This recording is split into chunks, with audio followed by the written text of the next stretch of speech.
ओम नमः शिवाय। आज बनइबा हेल्दी एंड टेस्टी गोटे रेसिपी।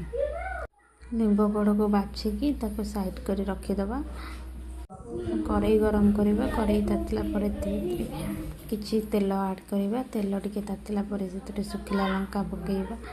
लंकाटा टिके तातिला पर फुटण पकेबा। फुटण फुटी आसला पर पियाज चमचनी कर काटिकी रखीदबा। पियाज पकेबा। पियाज को टिके फ्राए करिया। पियाज किछि हो आसला पर ताधर आम आलू पकेबा। आलू को टिके लुण हलदी स्वाद अनुसार पकईकी ताको भाजिबा। से टिके भाजी आसला पर आम कढ़ जो ताको बाछिकी रखीथबा से कढ़ को ऐड करवा। कढ़ को पकईकी ताको भलकरी भाजिबा। भाजी सारा पर आमर रेडी हो लिंब कढ़ भजा। थरे बनईकी एमती हेल्दी और टेस्टी भजा खातु। देह पे बहुत भल।